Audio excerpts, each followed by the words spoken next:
નમસ્કાર દર્શક મિત્રો, લોકમત ન્યૂઝ ચેનલમાં હું ક્ષિતિજ સુપેકર આપનું હાર્દિક સ્વાગત કરું છું। સમાચારોની શરૂઆત કરતા પહેલા એક નજર કરીએ આજના મુખ્ય સમાચારો પર।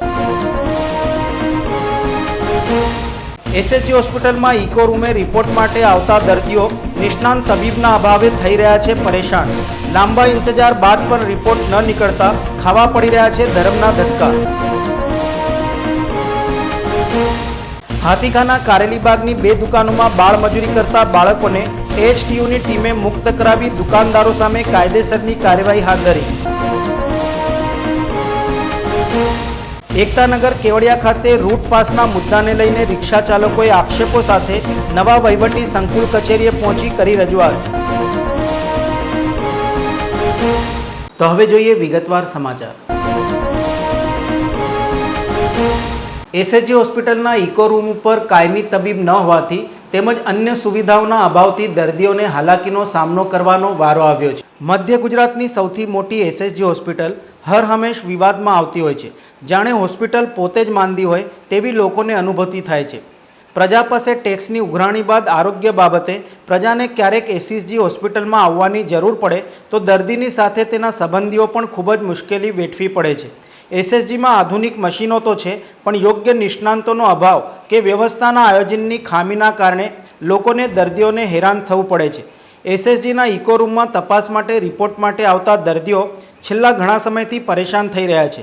નિષ્ણાંત તબીબ બહારથી આવતા તેમની અનિયમિતતાથી દર્દીઓ સગા સંબંધીઓ પરેશાન થયા છે।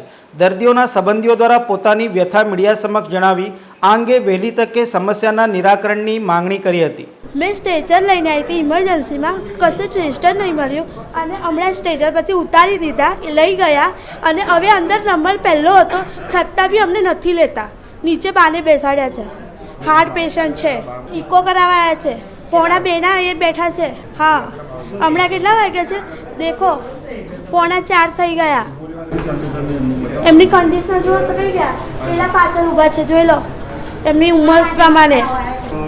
મારું નામ દીપ્તિ વનકર છે, એમનું પેશન્ટનું નામ કાશીબેન છે। ઇકો માટે આવેલા છે, 2 વાગ્યાના આવેલા છે, 2 વાગ્યાના ના નહીં ખોલ્યા હજુ તો એ કે ખોલતા 3 વાગે ખોલ્યો જ નહીં હજુ તો 3:30 થઈ ગયા। હા, બેસીને થાકી ગયા એકદમ, બેસાતું નહીં, મારા પક્ષીને હાથથી એકદમ આચાર છો। હા, 2 વાગ્યાના આવેલા છે એટલે હા ભાઈ જસવંત। હાથીખાના કારેલીબાગ વિસ્તારમાં આવેલ દુકાનોમાં બાળમજૂરી કરતા 2 સગીરોને એએચટીયુની ટીમે મુક્ત કરાવ્યા હતા। એએચટીયુ વડોદરા શહેરના કુંભારવાડા પોલીસ મથક વિસ્તારમાં પેટ્રોલિંગમાં હતા। તે દરમિયાન એએચટીયુની ટીમને બાતમીદારો દ્વારા બાતમી મળેલ કે હાથીખાનામાં આવેલ અલગ અલગ દુકાનોમાં માલિકો નાના છોકરાઓ પાસેથી બાળમજૂરી કરાવી તેઓનું આર્થિક તેમજ માનસિક શોષણ કરે છે। તે હકીકતના આધારે રેડ કરી ચેક કરતા દુકાન number I28/2 Kamala kirana stores નામની દુકાનમાં 15 વર્ષનો બાળક તથા દુકાન નંબર I28/7 દેવાંશી ટ્રેડર્સ નામની દુકાનમાં 16 વર્ષીય બાળક કામ કરતા જણાઈ આવતા દુકાન માલિકોએ સગીર બાળકોનું માનસિક તથા આર્થિક શોષણ કરેલ હોય, જેથી કમલા કિરાણા સ્ટોર્સ નામની દુકાનના માલિક મહેશભાઈ રાઠી તથા દેવાંશી ટ્રેડર્સના માલિક કમલેશ ગોંધિયા વિરુદ્ધમાં કુંભારવાડા પોલીસ સ્ટેશનમાં જુવેનાઇલ્સ જસ્ટિસ એક્ટ 2015ની કલમ 79 મુજબ 2 અલગ અલગ ફરિયાદ રજીસ્ટર કરાવી કાયદેસરની કાર્યવાહી કરવામાં આવેલ છે।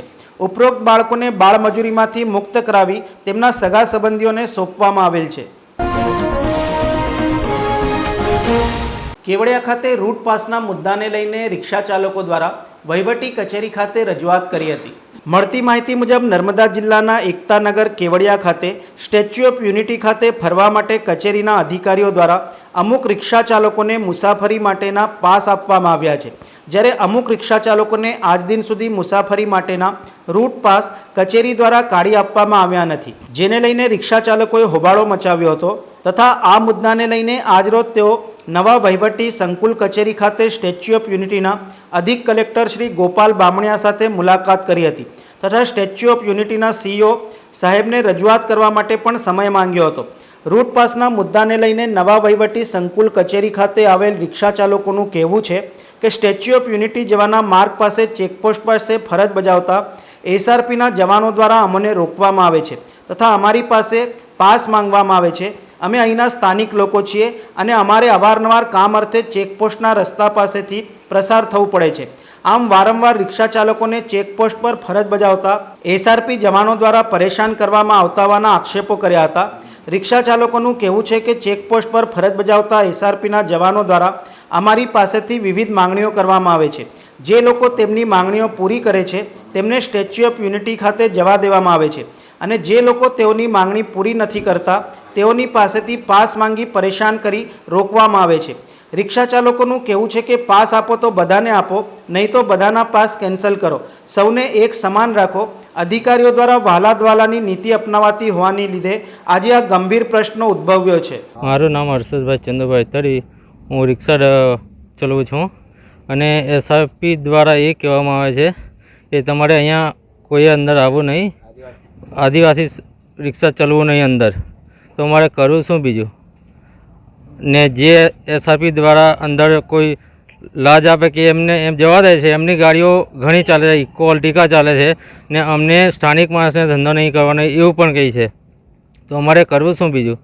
ને જે તે મતલબમાં રિક્ષા ચાલકો છે બધા, તો એમને પાસ માગે છે સ્થાનિક છતાં હોવા છતાં પણ અંદર જવા દેવામાં આવતા નથી, તો અમારે બીજું કરવું શું? હમણાં એ જ માને સીઓ સાહેબ કહે છે અમે થોડી તમને રિક્ષા લાવવા કીધી હતી, એ પણ સીઓ સાહેબ કહે છે અમારે રિક્ષાની કોઈ જરૂર નથી, અમારી બધી બસો પહોંચી વળશે, હોટેલો પણ, તો અમારે બીજું કરવું શું? ધંધો કંઈ છે નહીં, અમે રિક્ષા લાવ્યો તો એના ઘરનું રોજીરોટી એ તો ચલવું પડશે ને સાહેબ, અમારે એ જ અમારી માંગ છે ને અમારી રિક્ષા પાસ મળે, પાસ ના મળે તો અમને બધાને સ્થાનિકને રોજગાર મળે, બીજું કંઈ નથી। તો ચા નાસ્તોની લાજ ને એમને જવા રહે છે, જેમને અલ્ટિકા છે એમની અંદરની ગાડીઓ ચાલે છે સાહેબ, ને અમને કોઈને જવા દેવામાં આવતા નથી। એસઆરપીના દ્વારા જ એ કરવામાં આવે છે ને એમની ગાડીઓ ચાલે છે વધારેમાં વધારે, અને રિક્ષાને કોઈને જવા દેવામાં અમે લાજ નહીં આપતા એટલે અમને નહીં જવા દેતા। અમે અહીંના સ્થાનિક રિક્ષા ચાલકો છે, અમે કલેક્ટર સાહેબને રજૂઆત કરવા માટે ગયા હતા। કલેક્ટર સાહેબને રજૂઆત કરી છે કે અમને અહીં સ્થાનિકને અંદર ધંધો કરવા દેતા નથી, એના માટે અમે સાહેબને મળવા આવ્યા હતા। સાહેબ કહે છે કે અમારા આગળના અધિકારીઓ છે એમને અમે જાણ કરીશું, પછી તમે કહેજો। અને અહીંની જે બારની પિંક ઓટોની જે એજન્સી છે એમની 150 થી 200 રિક્ષાઓ છે, તો હવે અહીં 55 જ પાસ લોકલને બીજાને આપેલા છે અને બાકી બીજા 55 થી 60 જેટલા રિક્ષા ચાલકોની પાસ આપી નથી, તો હવે એ પાસ માટે અમારે કઈ જવાનું? હવે અમે તો સીઓ સાહેબને મળવા આવે તો સીઓ સાહેબ રજા ઉપર છે, મળતા નથી, આજે મળશે કાલે મળશે એવું કયા કરે છે, બરાબર? હવે પછીથી અમને આજે પણ ગયા હતા હમણાં મળવા, તો રજા ઉપર છે, 2 દિવસ પછી મળશે એવું કહે, તારીખ આપો તો તારીખ બી નથી આપતા। એના માટે અમે આજે પણ હા ખોટા જવાબો આપે છે અને અમે એ રીતના કરી આવ્યા છે। આજે જે પિંક ઓટો છે એ જો 150 ને 200 હોય તો અહીં સ્થાનિકને પણ 150-200 ને પાસ અહીં ગાડી મળવી જોઈએ, અને અહીંના સ્થાનિકોને તો પાસ તો હોવી જ ના જોઈએ, અહીંના લોકલ સ્થાનિક છે તો। જય હિન્દ, જય ભારત। સમા વિસ્તારમાં આવેલ પિઝા રેસ્ટોરન્ટમાં આજે આગ લાગતા અફરાતફરીનો માહોલ સર્જાયો હતો। વડોદરાના સમા રોડ ઉપર આવેલ પિઝા રેસ્ટોરન્ટમાં આજે સવારે આગ લાગતા ભારે અફરાતફરી મચી હતી। ઉપર હોસ્પિટલ હોવાથી ફાયર બ્રિગેડની ચિંતામાં વધારો થયો હતો। સમા સાવલી રોડ ઉપર સિદ્ધાર્થ એનેક્સ બિલ્ડિંગમાં પહેલા માળે આવેલી ટ્રિગ્નો રેસ્ટોરન્ટમાં આજે સવારે આગ લાગવાનું ચોક્કસ કારણ જાણી શકાયું નથી, પરંતુ આગ એટલી ભીષણ હતી કે લગભગ આખી રેસ્ટોરાં આગની ચપેટમાં આવી ગઈ હતી। રેસ્ટોરાંની ઉપર હોસ્પિટલ તેમજ હોટલ આવેલ હોવાથી ધુમાડા છવાયા હતા। ફાયર બ્રિગેડ પહોંચે તે પહેલાં કેટલાક કર્મચારીઓ બહાર આવી ગયા હતા। ફાયર બ્રિગેડે તમામ રૂમો ચેક કરી ખાલી કરાવ્યા હતા। લગભગ 1 થી 1.5 કલાકની ભારે જહેમત બાદ આગને કાબૂમાં લેવામાં આવી હતી, જેને લઈને આસપાસના રહીશોએ હાશકારો અનુભવ્યો હતો। ડભોઈ પંથકમાં તુલસી વિવાહનું ધામધૂમપૂર્વક આયોજન કરવામાં આવ્યું હતું। ડભોઈ નગર તથા ડભોઈ તાલુકાના વિવિધ મંદિરોમાં તુલસી વિવાહનું આયોજન કરવામાં આવ્યું હતું। ડભોઈ નગર સહિત તાલુકાના તમામ કૃષ્ણ મંદિરો, સ્વામિનારાયણ મંદિર, નરસિંહજી મંદિર સહિત વિઠ્ઠલનાથજી મંદિરમાં તુલસી વિવાહના ધામધૂમપૂર્વક આયોજનો કરવામાં આવ્યા હતા। ડભોઈ નગરના લાલ બજાર ખાતે આવેલ વિઠ્ઠલનાથજી મંદિર ખાતેથી ભવ્ય શોભાયાત્રા નીકળી હતી। બાદ મોડી સાંજે ભગવાનના વિવાહ સંપન્ન થયા હતા। આ સાથે બદ્રીનારાયણ મંદિર, સ્વામિનારાયણ મંદિર, નરસિંહજી મંદિર સહિત દ્વારકાધીશ હવેલીઓમાં પણ તુલસી વિવાહ ધામધૂમપૂર્વક સંપન્ન થયો હતો। ભક્તોએ દર્શનનો લાભો લીધો હતો। સમા વિસ્તારમાંથી ચોરી કરેલ મોટરસાયકલ સાથે આરોપીને ક્રાઇમ બ્રાન્ચે ઝડપી પાડ્યો હતો. ક્રાઇમ બ્રાન્ચની ટીમ પેટ્રોલિંગમાં હતી દરમિયાન બાતમી મળી હતી કે એક ઈસમ મનદીપ મહેશકુમાર શર્મા પુષ્પનગર એપાર્ટમેન્ટ ચાણક્યપુરી સમાને Gajrawadi sewage pumping station road ખાતેથી શંકાસ્પદ નંબર પ્લેટ વગરની મોટરસાયકલ સાથે પકડી પાડેલ. તેની પાસે પેપર્સ ન હોય વધુ શંકા જતાં સઘન પૂછપરછ કરાઈ હતી, જેમાં તેને આશરે 15 દિવસ પહેલાં સમા વિસ્તારના સોમેશ્વર વિસ્તારમાં જઈ ત્યાં પાર્ક કરેલ મોટરસાયકલનું લોક ડુપ્લિકેટ ચાવી વડે ખોલી મોટરસાયકલની ચોરી કરી લાવી નંબર પ્લેટ કાઢી ફેરવતો હોવાની હકીકત જણાવી હતી, જેથી તેની પાસેથી મોટરસાયકલ કબજે કરી આ અંગે કાયદેસરની કાર્યવાહી કરી હતી. પકડાયેલ ઈસમ મનદીપ શર્મા પાસેથી અટકાયત કરી 20,000ની કિંમતની મોટરસાયકલ કબજે કરવામાં આવી હતી. ફતેગંજ વિસ્તારમાં તુલસી વિવાહ નિમિત્તે વરઘોડાનું આયોજન કરવામાં આવ્યું હતું. વડોદરા શહેરમાં દેવઉઠી 11 અનેક વિસ્તારોમાં તુલસી વિવાહનો વરઘોડો નીકળતો હોય છે, ત્યારે ફતેગંજ વિસ્તારમાં છેલ્લા ઘણા વર્ષોથી હિન્દુ મહાજન કેમ્પ મંડળ દ્વારા વરઘોડાનું સુંદર આયોજન કરવામાં આવતું હોય છે. ત્યારે આ વર્ષે ફતેગંજ વિસ્તારના તમામ ગણેશ મંડળો દ્વારા વરઘોડાનું સુંદર આયોજન કરવામાં આવ્યું હતું, જેમાં મોટી સંખ્યામાં ફતેગંજ વિસ્તારના રહેવાસીઓ ઉપસ્થિત રહ્યા હતા. વરઘોડામાં વિવિધ વેશભૂષામાં બાળકો મોટાઓ જોડાયા હતા, તેમજ ભગવાનની ભક્તિમય ધૂનમાં સૌ ભક્તિના રંગે રંગાયા હતા. છેલ્લા 50 વર્ષથી ફતેગંજ વિસ્તારમાં હિન્દુ મહાજન મંડળ તરફથી અને તમામ ગણપતિના જે મંડળો છે તમામ ફતેગંજના રહેવાસીઓએ એક આજે દેવપોળીના 11 નિમિત્તે આજે સરસ વરઘોડાનું આયોજન કર્યું છે અને એમાં તમામ મોટી સંખ્યામાં જોડાયા છે અને પ્રભુ બધાનું સુખ શાંતિ સમૃદ્ધિ અને પોતાનું સ્વાસ્થ્ય સુધરે અને નવું વર્ષ બધાનું સરસ રીતે ઉજવાય એવી પ્રભુ શ્રી રણછોડજીને હું પ્રાર્થના કરું છું. તમામ ફતેગંજના રહેવાસીઓ તમામ આજે જોડાયા છે એ બદલ હું સૌનો આભાર વ્યક્ત કરું છું. આજે દેવઉઠી 11 છે, જેનો વરઘોડાનું આયોજન કરેલું છે ફતેગંજ હિન્દુ કેમ્પ કરતું હતું વર્ષોથી. આ વર્ષે ફતેગંજના દરેક ગણપતિ મંડળો 15 થી 20 મંડળો સાથે દરેક ગ્રુપ ભેગા થઈ અને સરસ પ્રસંગનું આયોજન કરેલું છે અને અમારા ફતેગંજમાં જ્યાં વરઘોડો નીકળ્યો છે એનું ખૂબ સરસ આયોજન છે અને દરેક મંડળો અને આજુબાજુના ફતેગંજના વિસ્તારના પબ્લિક પણ બધી જોડાય છે અને સારી રીતે અમે લોકો આ પ્રસંગને પાર પાડીએ છીએ. કારેલીબાગ વિસ્તારના એક એપાર્ટમેન્ટમાં આગ લાગવાનો બનાવ બન્યો હતો. વડોદરા શહેરના ફાયર બ્રિગેડને કોલ મળ્યો હતો કે કારેલીબાગ અંબાલાલ પાર્ક પાસે વ્રજરાજ એપાર્ટમેન્ટના છેલ્લા માળે આગ લાગી છે. કોલ મળતા જ ફાયર બ્રિગેડની ટીમ તાત્કાલિક ઘટના સ્થળે આવી પહોંચી હતી. ત્રીજા માળે વાયરિંગમાં શોર્ટ સર્કિટ થયાનું ઘરના સદસ્યોએ જણાવ્યું હતું. જે આગમાં બાલ્કનીમાં મૂકેલ ખાટલો ઘરવખરીના સામાનમાં આગ લાગી હતી. ઘરના સદસ્યોએ પણ પાણીનો મારો ચલાવી આગને ઓલવવાનો પ્રયત્ન હાથ ધર્યો હતો. દરમિયાન ફાયર બ્રિગેડની ટીમે પહોંચીને આગ ઉપર સંપૂર્ણ કાબૂ મેળવ્યો હતો. દાંડિયા બજાર ફાયર બ્રિગેડ દ્વારા કુલિંગ કામગીરી હાથ ધરાઈ હતી. આગના બનાવ સંદર્ભે સબ ફાયર ઓફિસર દિગ્વિજયસિંહ પરમાર દ્વારા વિસ્તૃત માહિતી આપી હતી.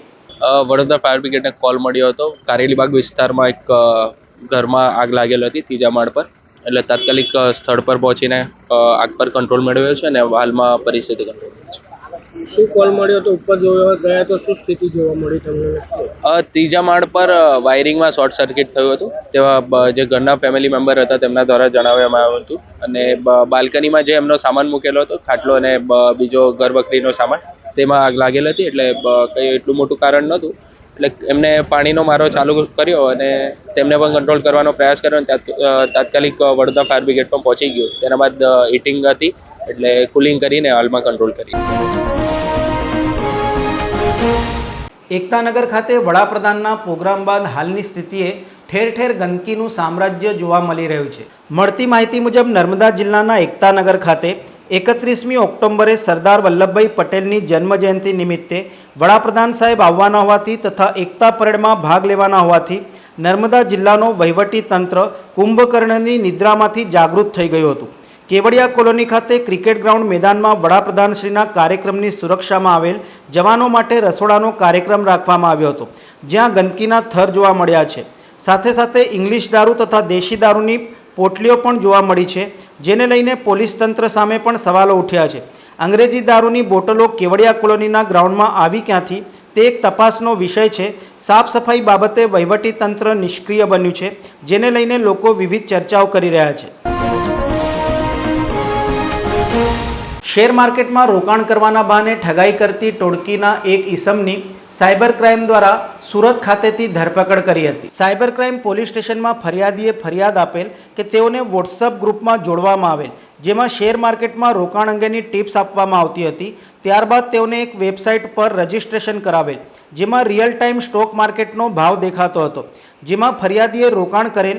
ફરિયાદીને બાકીની રકમ વિડ્રો કરવા જતાં બાકીની રકમ વિડ્રો થયેલ નહીં. તે રકમ વિડ્રો કરવા માટે તેઓને વધારે નાણાં ભરવા જણાવેલ. આમ અલગ અલગ કંપનીના શેર ખરીદવાના બહાને કુલ 87,500 પ્રોફિટ રૂપે ફરિયાદીના બેંક ખાતામાં જમા કરાવી વિશ્વાસમાં લઈ તેઓ પાસેથી કુલ રકમ 49,90,000 ટ્રાન્સફર કરાવેલ. તેઓએ સામેવાળાને રૂપિયા વિડ્રો કરીને ફરિયાદીને પરત કરવા જણાવેલ, પણ સામેવાળાએ વિવિધ બહાના હેઠળ ફરિયાદીને રૂપિયા પરત કરેલ નહીં. ફરિયાદીને પોતાની સાથે રૂપિયા 48,02,500ની નાણાકીય છેતરપિંડી થયેલ છે તેવું જણાતા આ બાબતે ફરિયાદ આપતા સાયબર ક્રાઇમ પોલીસ સ્ટેશનમાં ગુનો દાખલ કરાયેલ. વડોદરા સાયબર ક્રાઇમ દ્વારા ટેકનિકલ તથા હ્યુમન સોર્સિસની મદદથી તપાસ કરતા આરોપીઓની સુરત ખાતેથી ધરપકડ કરી કાર્યવાહી હાથ ધરવામાં આવી હતી. આરોપી કેવલ ભૂપતભાઈ ખેની શાહેદોના બેંક ખાતાઓમાં 2 કરોડથી વધુની ફ્રોડની રકમ ટ્રાન્સફર કરાવી રોકડ મેળવી સહ આરોપીઓને સોંપી દેતો હતો. સમાચારોના અંતમાં એક નજર કરીએ આજના મુખ્ય સમાચારો પર. એસએચજી હોસ્પિટલમાં ઇકો રૂમે રિપોર્ટ માટે આવતા દર્દીઓ નિષ્ણાંત તબીબના અભાવે થઈ રહ્યા છે પરેશાન. લાંબા ઇંતજાર બાદ પણ રિપોર્ટ ન નીકળતા ખાવા પડી રહ્યા છે ધર્મના ધક્કા. હાથીખાના કારેલીબાગની 2 દુકાનોમાં બાળ મજૂરી કરતા બાળકોને એએચટીયુની ટીમે મુક્ત કરાવી દુકાનદારો સામે કાયદેસરની કાર્યવાહી હાથ ધરી. એકતાનગર કેવડિયા ખાતે રૂટ પાસના મુદ્દાને લઈને રિક્ષા ચાલકોએ આક્ષેપો સાથે નવા વહીવટી સંકુલ કચેરીએ પહોંચી કરી રજૂઆત. તો આજના સમાચાર અહીં સમાપ્ત થાય છે. વધુ સમાચારો સાથે આવતીકાલે ફરીથી મુલાકાત થશે.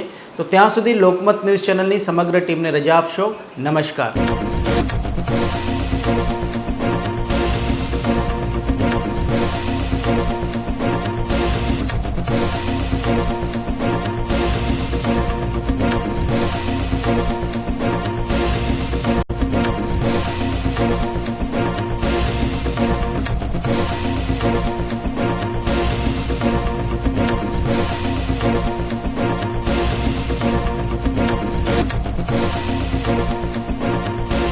સમાચારોના સતત અપડેટ મેળવવા માટે લોકમત ન્યૂઝને યુટ્યુબ ઉપર સબસ્ક્રાઇબ કરો, બેલ આઇકોન દબાવો અને અમારી સાથે જોડાયેલ રહો ફેસબુક, ઇન્સ્ટાગ્રામ અને ટ્વિટર ઉપર.